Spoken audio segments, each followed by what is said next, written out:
It's just there's a generational difference from people that grew up with technology and people who didn't. And so that is, the importance and the understanding of the exponential growth and the understanding of the consequences of missing particular trains within technology is not the same. If you don't open doors, if you don't create doors for yourself through imagination, through innovation, through perseverance, there are very few people that are handed a silver spoon. And so, if you want to make it while coming from a background like mine, you have to claw your way up. In boardrooms, the biggest difference I've noticed, and I think that's also kind of culturally significant in the difference between European business culture and US business culture, is the board or people that are hired within a board, obviously outside of the representatives of investors, are there to drive growth to the company. So mainly they're people that will be opening doors, either to funding or to new clientele or to new markets. On Europe, it's more on the Middle East and Africa are different. It's more culturally representative of family style business.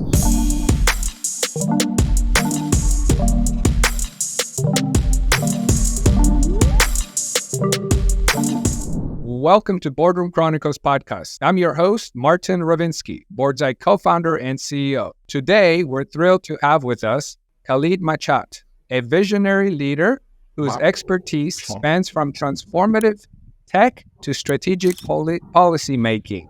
As the chairman of K&W Technology Group and a Forbes Top 30 entrepreneur, Khalid has played a pivotal role in digital transformation across the globe. His work in advising royal policies and driving startup ecosystems showcases his profound impact on the tech industry. Khalid, welcome to the show. Thank you, Martin, for having me.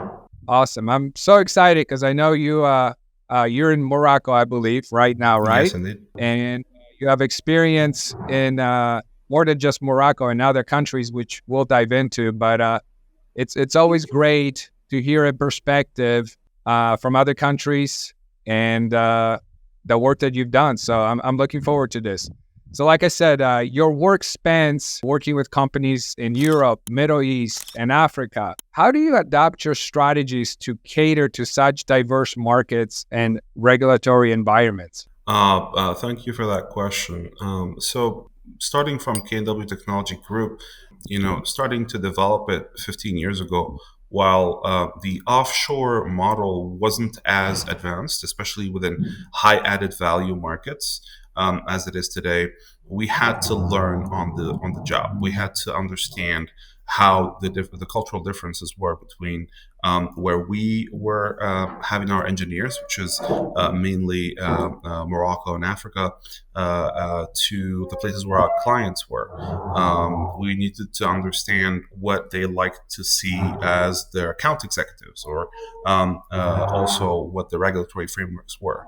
And so for us, it was really a trial and error, at least for the first few years. And then once we were more established, we understood that our clients obviously like to have at least one person representing the company that they dealt with in close quarters. And so we had to establish subsidiaries in the US, in Europe, in the Middle East. They wanted to be reassured of the competence of the staff and the project, which meant that we needed more rigorous quality controls and more fluid communication across between our engineering teams and the client's teams.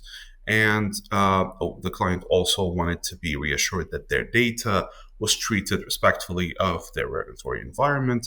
So we hosted coded sessions within cloud servers that were in Europe, for example, within the Schengen area for our European clients, etc. So all of these are elements that we obviously learned we had to question our clients particularly about.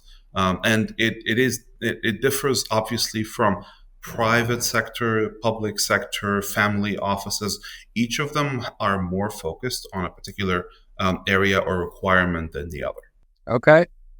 So a lot of learning as you go. Yep. Best Way to get it done. Um, Having that extensive background, and I know you also have some obviously background in US. How would you describe the difference in the boardroom culture between all the different areas? You know, everything from Africa, Morocco, US. Yeah, everywhere that you've done work. What do you see the biggest difference? Sure. So it's actually a great question. In boardrooms, the biggest difference I've noticed, and I think that's also kind of culturally significant in the difference between European business culture and U.S. business culture, is the board or people that are hired within a board, obviously outside of the representatives of investors, are there to drive growth to the company. So mainly they're people that will be opening doors, either to funding or to new clientele or to new markets. On Europe, it's more on the structured governance model. So there are people that will be in audit committees. There are people that will be structuring the governance, the regulatory issues. There are people that will be representing the company in other areas, and they're really there to kind of keep the structure, focus the strategy, but not as much pointed towards anybody that can bring us the maximum growth, anybody that can advise us or can bring to the table things of that nature. So that's kind of the more regulated European side versus the more go-getter U.S. business side, if that makes sense. Now, the Middle East and Africa are different. It's more culturally representative of family style business. And so we're going to bring people that we trust to our board because we want an extra wisdom or extra wise eye on our processes or our strategies. And so it's not really a, oh, let's see whatever resume you have as a board member, especially for independent board director hiring, but it's, oh, who do we trust? But also has whatever particular expertise or understanding we want, and then we're gonna have that person join our board. Yeah, that's quite a difference across the board. Uh, and I said the board again, but literally. It still works. Yeah. So specifically speaking, you know, US has been so focused on trying to fix the diversity. You know, just so much talk about diversity, having more diversity on boards. How is that in other countries? Is there a focus, or has it always been there, or is it less diverse? Like, what's a board look like there? So I think that board diversity in the US is going to be focused on a two-prong model, which is one, minorities, as in ethnic minorities, as well as the other prong, which is gender diversity. In most of the countries in the Middle East and Africa, for at least, there isn't much ask or talk of ethnic diversity because usually it's either it's mixed ethnicities, but they were always there, so it's not really something that we have to focus on, or it's like fairly unified. So again, not something that we focus on. However, for the gender part, that has been quite the push in the past maybe a few years. We've noticed it, particularly in the Middle East and North Africa region lately, where we've had quotas created on publicly traded companies for a woman board directors to join, and so to be replacing phasing out male directors, and so that's kind of where it was. It's probably kind of newer or later than when the U.S. started working on DEI for boardrooms, but it has been picking up probably 4 or 5 years ago. And how about like in Morocco? In Morocco, actually, the culture of boardrooms is not as prevalent, other like outside of major corporations. And within major corporations, we started seeing the same trend of gender quotas for boardroom, mainly publicly traded corporations or corporations that have a partial state investment. So those are the ones that have more structure and more control. Got it. And in US also, there's a focus in creating not official boards, especially like in the mid-market companies or maybe companies that are working towards growth very specifically. Maybe they're, in 5 years, they're going to be looking at an exit strategy or going public. But prior to actually putting board members on their board, they want to create an advisory board. Is that even talked about? Is that something that exists? It does exist. Obviously, it's not probably thought about in the same way that you've described for U.S. companies. Advisory boards for most companies in the areas where I work are basically a way for CXOs to have as much input from various experts without formally onboarding them on the company's cap tables. So they're either paid hourly or they're paid on exit safe notes or whatever the case may be, but they're not former executive board members because, as you said, the company has not IPO'd yet, or they're still earlier-ish stages. And so, yeah, now the term advisory board is fairly well used as basically a council of wise folks that you're going to use as your fractionals, sometimes just for timely advice on whatever subject that you require for a longer period of time. Got it. Okay. So there is some similarities. Can you discuss a project that you believe significantly transformed an industry or maybe a sector? Let's perhaps say for Morocco, and then going forward, just because that's a broad question. So I want to make sure that I answer it correctly. So, for example, the largest natural resource in Morocco is phosphate, so phosphorus rock. Prior to 2010, perhaps, the Morocco used to export the phosphorus rock itself, so without transformation. And in 10 years, the export equivalent in matters of GDP participation and financial, it has grown about 100-fold just from stopping to export raw material, which is phosphorus, and starting to create fertilizers and more detailed, more and more R&D, and more very, very specialized fertilizers for various areas, various countries, depending on their soil, depending on their water shortage or lack thereof, to boost particularly their crops and particular crops as well. So very tailored fertilizer work. And so this like going from, I think it was maybe $200 million a year revenue to this year about $10 billion revenue Wow. in 10 years, while pulling out of the earth or out of the resources about the same amount, because there's only a certain limited amount of phosphorus or fertilizers that are used at any point in time in the world because of the limitation of arable soil that you can plant on.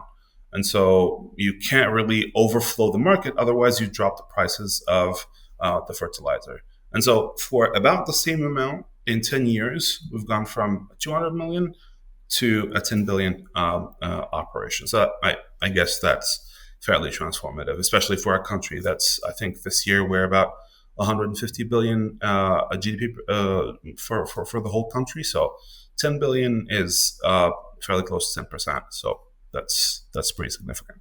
That is very significant. As someone who has been instrumental in shaping policies and advising at high levels of government, how do you approach the challenge of integrating innovative tech into traditional systems? Oof, that's a good one. Because that is that is two swimming against the current, my friend. That is a Yeah. difficult thing to do. Um, even like with my different roles as an advisor, so I was a policy advisor on the G20 level. I was policy advisor for the United Nations, for the World Economic Forum, and a royal advisor for my country. And so I've kind of worked on various levels of policy, both on multilateral side, on international governments, and on national governments.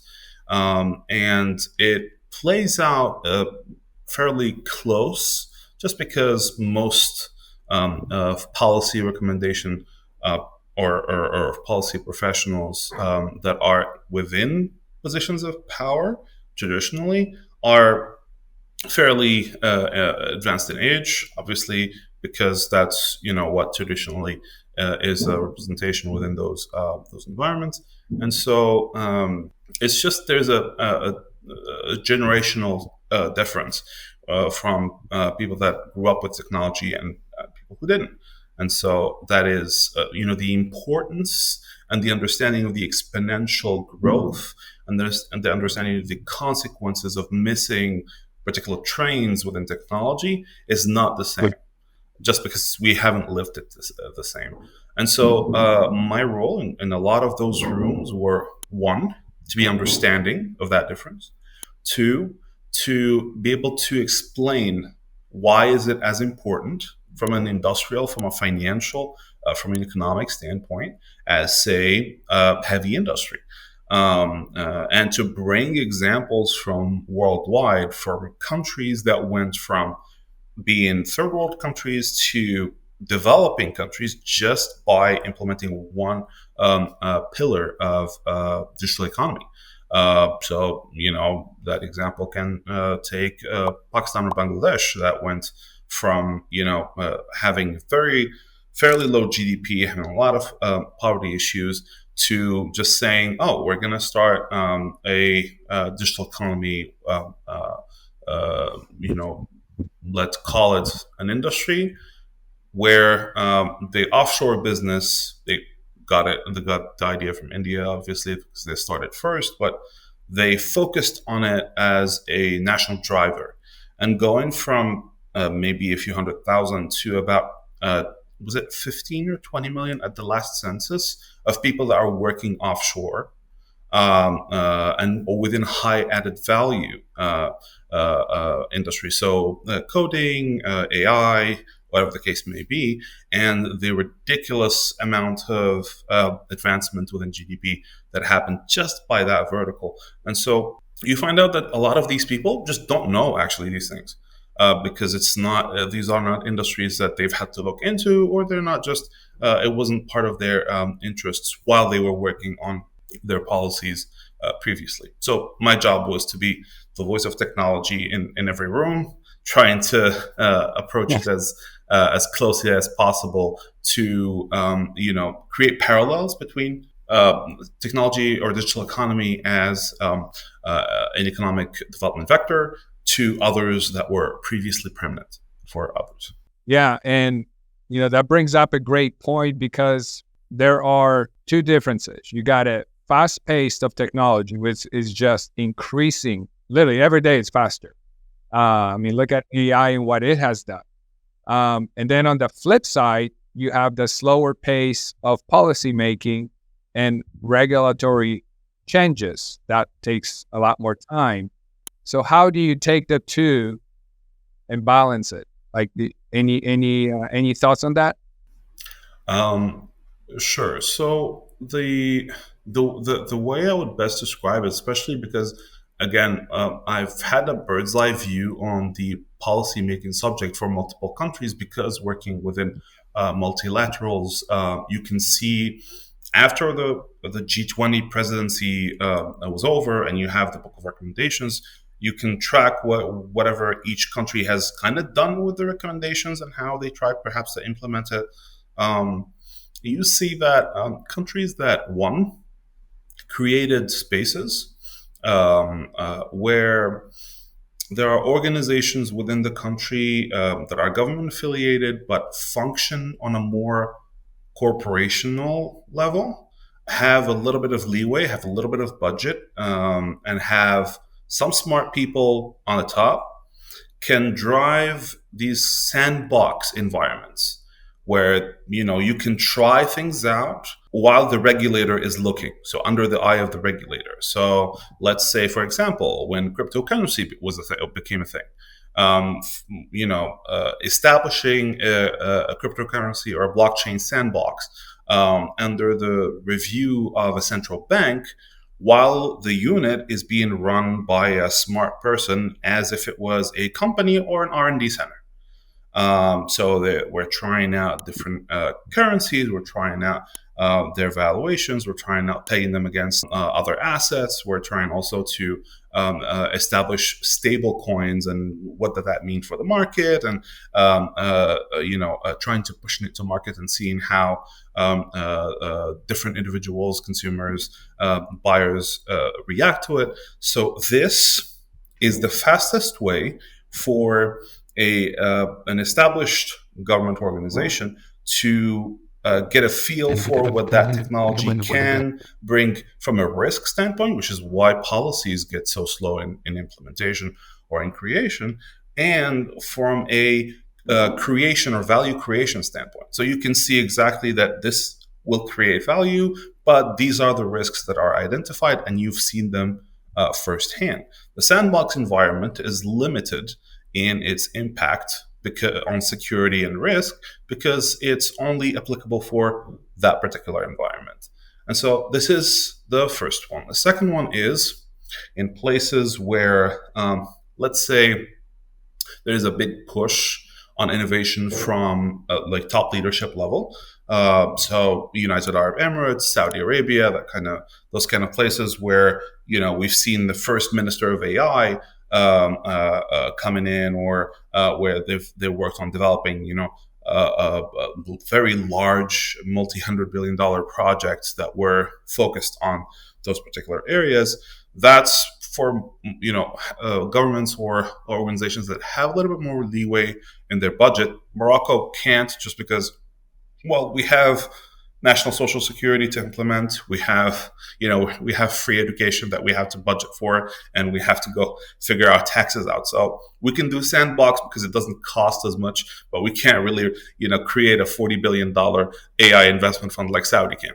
And so that's kind of where the differences are. But in those countries, you'd find that leadership has a little bit more space to push for direct government implication in these kind of new verticals, and they're driven by whatever ministerial or whatever government entities that were created specifically for their space. And so these are the two different models that I've seen so far that worked much better than just trying to study a case of cryptocurrency, is it yay or nay, and going through the whole government process and parliamentary process trying to explain what cryptocurrency is to parliamentarians without having any tangible data that is applied within the context of a specific country, which is why the sandboxes idea comes in. When you try to explain it just from a foreign perspective, it's very difficult to pass through, and it comes with a bunch of ifs and buts and whatnots, and that doesn't really get things moving forward. Yeah, that's a tough one. Being a Forbes top 30 entrepreneur, you're also a keynote speaker, everything else you've done across the globe, what advice would you give to young entrepreneurs aiming to make a mark in the technology sector? So just to give a little bit of background, and that comes in direct correlation with my advice.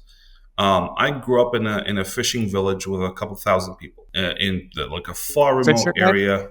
Sorry? Are you a good fisherman? Yes, hookfish and baitfish. Yes, and so Sorry.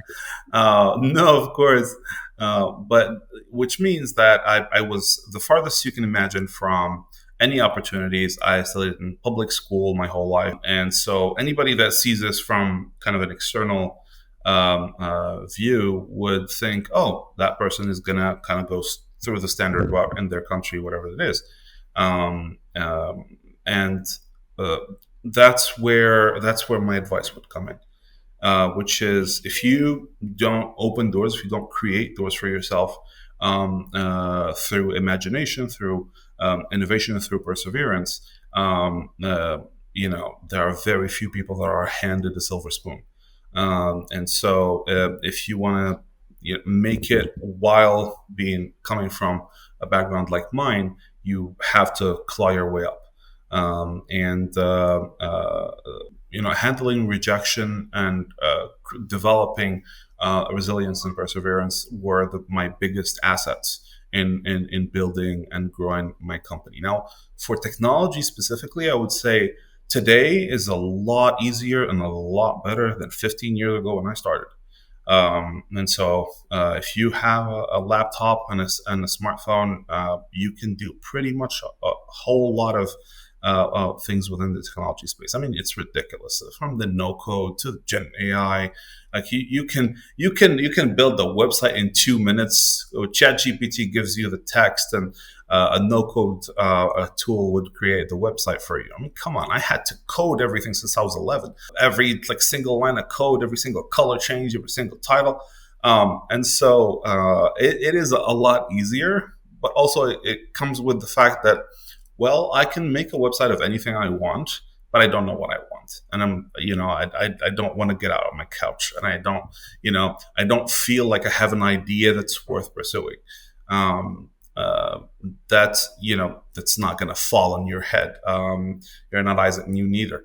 And so you really need to develop that grit, that wanting to go for it, and start from there. Your first 5 ideas will suck. Your sixth idea will be meh, and then you'll go on from there. Yeah, no, I agree a lot with that, and I'm in the same boat as you. I didn't have any of these tools, so I had to grind it out. But at the same time, I almost feel like that's what built my character. I'm sure you can say the same thing. That's Oh what yeah, built your character, yep, resilience and fighting for it and learning. Now you have all these tools, which is great, but like you said, it also kind of in a way makes it more competitive market, right? Because the sure, opportunity is there now for people. So now you really got to be hungry and become resilient. And at the end of the day, I think, the character is pretty much the same. You have to build that character and you have to want it. So get off the couch. yeah, exactly. So you're a keynote speaker. What is your typical keynote about? So my keynotes go pretty much 3 routes depending on audience. One is motivational, and my motivation is for entrepreneurs or for people that want to take initiative either within their own organizations, working for other organizations, or launching their own. And so the motivation is the rags to riches story that is actually substantiated, and that is actually that takes you through all the the clogs of how difficult it can be to go from a nobody that has no access to getting on 80,000 people stadiums. And so it's that story motivates a lot of people to get out of their own heads and comparing their circumstances, make them feel that they can do it because I was able to. So that's the motivational part. Then you have technical parts, so business and tech. Usually, that would be to audiences that are coming to a major tech conference or a major business conference, and where I would be talking about particular trends within investment, deep tech, etc., and where I'd be targeting a particular subject that is of interest at the time, either for the organizers or for the audience. And the third one is for government leaders, country leaders, etc. That's more kind of smaller, either boards or government leader. It's not really a keynote at that point. You're talking really to a smaller audience, but those are more about governance, about policy, about strategy, and giving them a few kind of golden nuggets based on my 360-degree a view of working on government, working within corporations, working as an entrepreneur. And so those cross-sectional interactions, those observations, and those best practices are fairly unique, I say, because there's not a lot of people that have gone through all of those fields within the same career path. And so I share that unique perspective with those audiences. Awesome. I love it. One last question. Can you share a little bit about your personal mission and vision for future of global technology landscapes? I would say one of my first missions is quite personal to me, in the sense that you don't see a lot of people my age on boards. You don't see people my age on stadiums, other than musicians and those kind of particular people. But within within our niches, either in business or in tech, it's not particularly prominent. Also, you don't see a lot of my people on global stages as well. And so one of my biggest missions is representation. So DEI is a pretty word, but getting it to be implemented is fairly complicated. And me representing Africans, me representing Arabs, me representing young people, I have the luck of crossing all these three at the same time. Just the fact of me being there and me being a first to the global stage facilitates for people like me to imagine that they can get there too. And so that is one of the reasons why I speak globally in the first place. And on a lot of these stages, it's the first time that they've ever seen somebody like me. And so that is very important to me, and that is a big part of my mission. The second would be balancing our thirst for pushing technology to the end of what it can do, and its impact on both humans and nature. So we don't have to, run the motor until it burns. We need to be conscious of what that means to its users, to its audiences, and to the environment that it's in. And so these are kind of the two main missions that I feel I'm imbued with. It's not really something that I just thought of and thought, okay, my purpose and my mission is going to be this as a tagline, but it's just something that I found myself driven to push as an agenda, and to something that kind of represents me before I represent it, if it makes sense. That's awesome. Well, you're doing a great job. Congratulations on Forbes. Sure. Keep it up. Don't stop. And thank you for coming on the show. I appreciate it. It was a pleasure, Martin, and thank you for inviting me. It was a great time. Awesome. Till next time. See ya. Thank you for tuning in to Leadership Talks. Don't forget to subscribe for more insightful conversations with industry leaders.